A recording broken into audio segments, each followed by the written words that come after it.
അങ്ങ് ദൂരെ നോക്കിക്കഴിഞ്ഞാൽ അതൊരു മല പോലെയാണ് തോന്നുന്നത്. പക്ഷേ അത് നമ്മുടെ ക്ലൗഡായിട്ട് തന്നെയാണ് നിൽക്കുന്നത് കേട്ടോ. അപ്പോൾ ഇന്ന് ഒരു സമ്മർ ഡേ ആണ്. ഇപ്പോൾ എല്ലാവർക്കും ഇവിടെ കാനഡ എല്ലാവർക്കും ഏറ്റവും ഇഷ്ടപ്പെട്ടുള്ള ഒരു ക്ലൈമറ്റാണ്. കാരണം ഈ ഒരു ടൈമിൽ നമുക്ക് പുറത്ത് പോകാൻ പറ്റുള്ളൂ, എല്ലാം എൻജോയ് ചെയ്യാൻ പറ്റുള്ളൂ. ഞാൻ അങ്ങനെ വീട്ടിൽ നിന്ന് പതിയെ ഇറങ്ങി സൈഡിൽ കുറേ ഫ്ലവേഴ്സ് മരത്തിലൊക്കെ ചെറിയ ചെറിയ ഫ്രൂട്ട്സൊക്കെ ഉണ്ട്.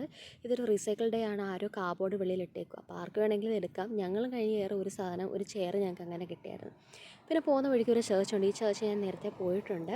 നല്ല രസമാണ് ഇതിൻ്റെ അകം കാണാനായിട്ട്.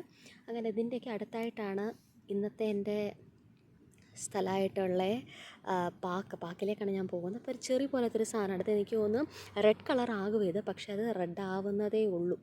എന്തായാലും ഞാനത് കഴിക്കാനൊന്നും പോയില്ല, വെറുതെ ഒരു ട്രയൽ എടുക്കാൻ വയ്യ. അങ്ങനെ ഞാൻ പതിയെ നടന്ന് പാർക്കിലേക്ക് പോവുകയാണ്. അപ്പോൾ അതിൻ്റെ അടുത്ത് നമുക്ക് കാണാൻ പറ്റുന്ന ഒരെണ്ണമാണ് ഇത്. ഇവിടുത്തെ ഒരു സ്കൂളാണ്. നല്ല ഇത് നിൽക്കുന്ന പ്ലേസ് എന്ന് പറഞ്ഞാൽ നല്ല രസമാണ് കാണാൻ. ഇതിൻ്റെ തൊട്ടടുത്താണ് ഈ ചേർച്ചും ഈ പാർക്കെല്ലാം വരുന്നത്. സമ്മറായിട്ട് തന്നെ ആൾക്കാരെല്ലാം എനിക്കൊന്ന് പാർക്കിലുണ്ട്. കാരണം നല്ലൊരു വെതറൊക്കെ, ഇന്ന് വലിയ ഹീറ്റ് വാർണിംഗ് ഒന്നുമില്ല, നല്ലൊരു വെതറാണ്. സോ കുട്ടികളാണെങ്കിൽ എല്ലാവരും എൻജോയ് ചെയ്യുന്നു, ഈവനിങ് വാക്കിന് വന്നേക്കുന്നു. അങ്ങനെ പല പല കാഴ്ചകൾ നമുക്ക് ഇവിടെ ഇരുന്നാൽ കാണാം. അങ്ങനെ ഞാൻ ഒറ്റയ്ക്കായിരുന്നു പോയത്. പിന്നെ കുറേ നേരം ഞാൻ കഴിഞ്ഞ വീഡിയോയിലും പറഞ്ഞു ഇവിടുത്തെ ക്ലൗഡ്സ് ആണ് ഭയങ്കര ബ്യൂട്ടിഫുള്ളാണ്. അങ്ങനെ കുറേ നേരം ഞാൻ അവിടെ ഇരുന്നു, എൻജോയ് ചെയ്തു. തിരിച്ച് ഞാൻ വീട്ടിൽ പോന്നു. സോ എല്ലാവരും ലൈക്ക് ചെയ്യണേ.